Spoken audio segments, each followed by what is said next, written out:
Bonjour à tous, j'espère que vous allez bien. On se retrouve aujourd'hui pour une nouvelle vidéo sac de luxe. Et alors je suis très contente parce qu'aujourd'hui je vous propose la partie 2 de la vidéo les sacs de luxe les moins chers dans chaque maison.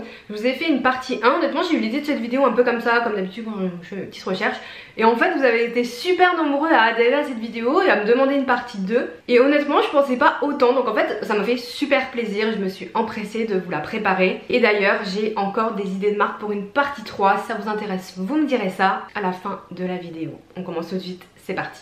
Alors on va aborder 9 marques aujourd'hui. Comme la première partie de la vidéo, je vous invite vraiment à aller voir la partie 1 si vous ne l'avez pas vue. Je vais vous présenter 2 sacs parmi les moins chers de chaque maison sélectionnée aujourd'hui. Je vais pas perdre de temps parce que ça fait quand même beaucoup de sacs. Je vais vous les présenter, vous dire le prix et vous donner un petit avis. On commence avec la marque Fendi et les 2 sacs les moins chers. Alors j'adhère pas trop au premier, je vous avoue. Le sac le moins cher chez Fendi, en tout cas que j'ai trouvé, c'est le mini sac en plastique recyclé qui est vendu 490 €. Alors honnêtement, vous me direz ce que vous en pensez, mais ça c'est pas du tout un sac pour lequel je pourrais investir, même si c'était d'ailleurs pas une marque vraiment, enfin ça c'est pas trop le genre de choses qui me plaît, ces paniers en plastique, et encore moins chez une marque de luxe. Franchement là j'ai un peu du mal à savoir où est le savoir-faire et où est la vraie valeur monétaire de ce sac si ce n'est la marque Fendi. Sans compter que c'est un petit format, je crois qu'il fait 20-22 cm, donc c'est quand même vraiment petit. Deuxième sac un peu plus traditionnel, c'est le mini flat baguette. Donc là on est sur un prix de 890 €. C'est quand même un tout petit sac. Il y a une anse qui permet de le porter en crossbody plutôt. Vous pouvez le porter aussi à l'épaule ou en tant que pochette à la main. J'aime bien la anse bicolore et après le côté un peu minimaliste avec le logo. Après voilà, 900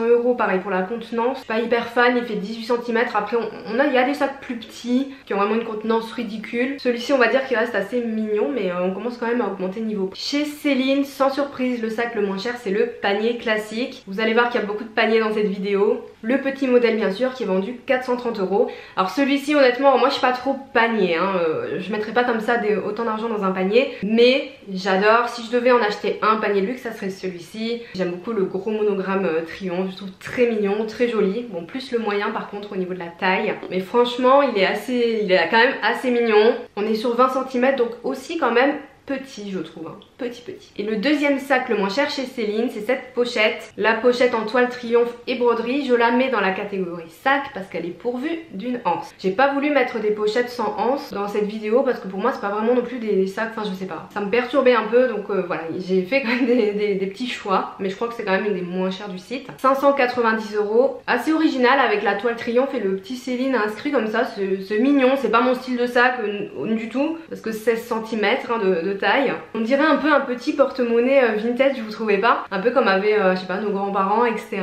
Donc plutôt mignon. Chez Chloé maintenant, alors chez Chloé il y a beaucoup de sacs qui sont quand même plus abordables que les autres marques de luxe, faut bien se le dire. Donc il y avait quand même pas mal de choix. Alors le sac le plus petit c'est le petit panier Marcy, encore une fois on est sur un panier. Je ne connaissais pas du tout ce sac là et j'aime bien le rabat en cuir. Je trouve que ça apporte quand même un petit peu plus que juste un panier classique, quand même un petit peu de cuir, qui est vendu 430 €. Il y a plusieurs couleurs également, il y a du kaki, il y a du terracotta, je crois du bleu, du beige. Donc si vous aimez bien les paniers, pourquoi pas. Et le deuxième ça va être la pochette Tess avec sa bandoulière, que je trouve très jolie cette petite pochette. On retrouve vraiment la bijouterie Chloé avec ses petits anneaux, tout ça c'est quand même très représentatif de la marque. Donc elle est en cuir de veau lisse et cuir de veau velours. Je trouve que ça a quand même son importance par rapport au prix d'avoir ou pas des pièces en cuir ou dans d'autres matières. Donc là pour 590 €, on va dire que ça reste correct. Pareil il y a plein de couleurs. De toute façon chez Chloé, ça je trouve ça aussi très bien, c'est que les sacs sont quand même déclinés en plein de couleurs. Chez Saint Laurent, les 2 sacs les moins chers ne sont pas forcément des tout petits sacs. On retrouve encore une fois un panier en raffia. Lui il a une forme un peu différente des autres, à 750 € je trouve. Honnêtement vous me direz, je suis étonnée que la gamme de prix des sacs Saint Laurent démarre à 750 €.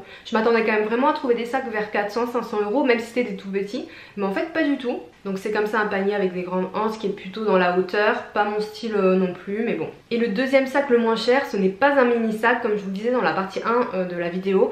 En général dans les moins chers on trouve soit des tout petits sacs, soit des grands sacs, soit des cabas. Et là c'est le cas, c'est le cabas shopper, le cabas de shopping string Yves Saint Laurent, qui est sur ma wishlist depuis un moment d'ailleurs, mais je me suis toujours pas décidée, qui est à 890 €. Pareil, pas mal de couleurs, il y a aussi différents types de cuir, grainé, embossé, croco et tout. Là c'est vraiment pour le classique, donc 890 € on va dire pour un grand carré, parce qu'il est très grand par contre celui-ci pour le coup. De luxe pourquoi pas, le seul truc c'est qu'il est assez fragile au niveau des rayures, vous êtes plusieurs à m'avoir fait ce retour, et également qu'il est pas vraiment doublé à l'intérieur tissu ou quoi. Et ça je trouve que c'est dommage, c'est un peu un manque de finition par rapport au prix. Pour Balenciaga, le sac le moins cher, c'est le Sling Wheel petit modèle. Donc c'est un sac en nylon recyclé. Donc vous voyez quand je vous disais parfois les matières, cuir et tout. Là c'est un sac en nylon qui est à 525 €. Un peu dans le même style que les Prada. Moi je suis pas hyper fan par rapport à la matière, mais bon, la forme est très street, très Balenciaga, enfin le nouveau souffle qu'ils ont donné à la marque depuis quelques années, c'est quand même très streetwear. Je trouve qu'on est à mi-chemin entre le sac baguette et le sac banane dans cette forme comme ça, très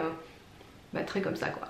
Et le deuxième, le moins cher, il s'agit encore d'un panier. Je savais même pas que Balenciaga faisait des paniers, j'étais assez étonnée. Donc le panier Bistro en XS qui vaut 595 €. Alors lui, il est en simili-cuir de veau. Donc pas en cuir de veau, en simili. Donc là je le trouve très cher pour du simili cuir, vraiment pour une marque de luxe. Bon déjà nylon tout ça, voilà. Alors du simili cuir à 595 €, pour moi c'est non. Bon après le sac c'est pas non plus mon style, mais bon il y a plusieurs couleurs, écoutez, c'est pas trop mon truc. Chez Gucci, les sacs les moins chers franchement sont déjà très chers. Et c'est que des mini sacs. Voilà, donc les deux que j'ai trouvés dans la catégorie des mini, donc les iconiques mini, ça sera le mini Dionysus qui est quand même à 785 € pour une entrée de gamme Gucci. Je trouve ça très cher. Alors sachez que pour les Gucci, j'ai mis de côté toutes les collections limitées parce qu'il y en avait beaucoup qui étaient moins chères, donc je crois que c'était 500-600 € en toile, mais avec des imprimés limités. Donc il n'y a pas trop d'intérêt pour moi de vous présenter des trucs saisonniers. Je trouve que c'est moins représentatif. Donc du coup dans les moins chers que j'ai trouvé en collection permanente et avec un cuir, même en toile, mais je crois que j'en ai pas trouvé, donc c'est celui-ci. Je vais vous dire la taille, je regarde parce que je crois qu'il est ridicule. Il fait 16,5 cm, minuscule. Et le deuxième c'est pareil, c'est le super mini GG Marmont à 550 €, très mignon en soi, en plein de couleurs. Pareil pour une taille de 16,5 cm, donc petit sac chez Gucci pour un prix avoisinant quand même les 1000 €, mais au moins c'est du cuir. Chez Bottega Veneta par contre j'ai été agréablement surprise de trouver le sac le moins cher à ce prix. C'est le petit sac cassette qui est à 690 €. Et pourtant je trouve, la marque Bottega Veneta, les prix sont quand même assez élevés, et de part aussi le fait que leurs cuirs sont quand même assez travaillés. Il y a beaucoup de travail sur les sacs. Alors on aime ou on n'aime pas la marque, vous me direz si vous aimez bien Bottega Veneta ou pas du tout. Moi c'est une marque que c'est pas du tout mon style, et en fait quand elle est revenue un peu à la mode, je sais pas, j'ai une autre vision, même si j'admirais beaucoup le savoir-faire, notamment des sacs tressés etc. Je trouvais que c'était pas très mode et pas très moderne, et en fait, toujours pareil, quand c'est revenu à la mode, du coup j'ai une autre vision. Donc le tout petit cassette, pareil en plusieurs couleurs. Ça je trouve ça cool parce que c'est un des moins chers, et même s'il est petit, c'est pas bien sûr la taille la plus grande, c'est quand même un iconique parmi les moins chers. Donc ça je trouve ça sympa. Et le deuxième c'est un petit sac en nylon, je n'ai pas trop trouvé de modèle. En toile jacquard, donc là par exemple on est sur du nylon. On est sur une forme un peu spéciale. Je pense que la contenance doit pas être folle sur un prix de 750 €. À choisir, je vous recommanderais plutôt le petit cassette parce qu'au moins c'est un iconique et un tendance et tout, plutôt que celui-ci qui est plus cher et dans une matière moins noble. Chez Loewe, sans surprise, le sac le moins cher c'est un panier, évidemment. Le fameux panier, alors lui aussi je trouve très beau, même si encore une fois les paniers, voilà, c'est pas quelque chose dans lequel j'investirais. 360 €, là on est vraiment sur un prix super correct. Ça pourrait être un prix similaire pour les marques premium ou haut de gamme. Bon, en même temps pour un panier, en plus le plus petit modèle, voilà. Mais il est quand même très mignon. Et dans les sacs un peu plus classiques, le moins cher, c'est le Hillbag Unsoft Calfskin, j'arrive pas trop à le lire, qui est à 680 €. Donc là on est sur un petit sac bandoulière 2001 avec un discret monogramme Loewe, qui est aussi mignon. Alors il y a deux couleurs là sur le site, il y a en noir ou en camel. Alors très simple là dans ces lignes, je regarde en même temps hein, mon téléphone, désolé. Très simple dans ces lignes, minimaliste, pour un prix 680 €, bon qui commence à être élevé, mais on est quand même en dessous des 1000 €. Et on termine avec Burberry, le sac le moins cher, c'est le portefeuille avec la bandoulière amovible. J'étais un peu... J'hésitais à mettre celui-ci parce qu'il y a quand même écrit portefeuille mais il y a une anse. Donc en fait c'est un wallet on chain Burberry avec le motif tartan Burberry. Donc ça voilà, je trouve que c'est bien parce que ça fait quand même aussi un petit peu iconique. Il faut vraiment regarder tout ça quand on investit dans un sac. Il est à 690 €, donc un peu cher. Après quand on voit le prix des wallet on chain Chanel, du coup c'est pas cher. Mais pourquoi pas, est-ce qu'il y a la taille?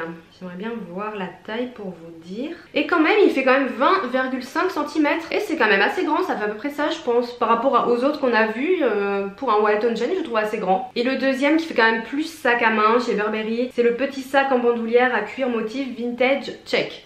toujours plus long, qui est à 820 €, qui existe en noir et en couleur camel avec un peu de tartan. J'aime beaucoup le rabat en cuir sur le fond tartan avec le petit fermoir, je trouve très élégant, très chic. Ça aussi, on va être dans un sac qui est assez représentatif de la marque, plutôt iconique dans ses lignes, à 820 €. Il fait quand même 21 cm, donc ça commence à être un petit peu correct dans la catégorie des petits sacs. Pas trop mal celui-là. Voilà pour le petit topo sur ces 9 marques de luxe et leurs sacs les moins chers. Comme je vous dis, j'ai encore des marques un petit peu sous le coude, peut-être un petit peu moins populaires, mais justement ça peut permettre de découvrir des sacs. Donc je pense, en tout cas si ça vous plaît toujours, que je vous ferai une partie 3. Vous me direz en commentaire si ça vous intéresse. J'attends vos réactions sur ces sacs. Est-ce que vous les connaissez? Qu'est-ce que vous en pensez? Est-ce que vos avis rejoignent un petit peu les miens? Hormis les goûts personnels, évidemment moi je vais vous dire voilà, ça c'est pas sur mon style, etc. Mais ça reste un goût perso. Est-ce que vous trouvez aussi que vous auriez peut-être plus de mal à investir dans des matières qui sont du simili-cuir, du plastique, du nylon ou du raffia que dans du cuir par rapport au prix? Ou est-ce que ça vous dérange pas? Enfin bref, dites-moi tout ça en commentaire.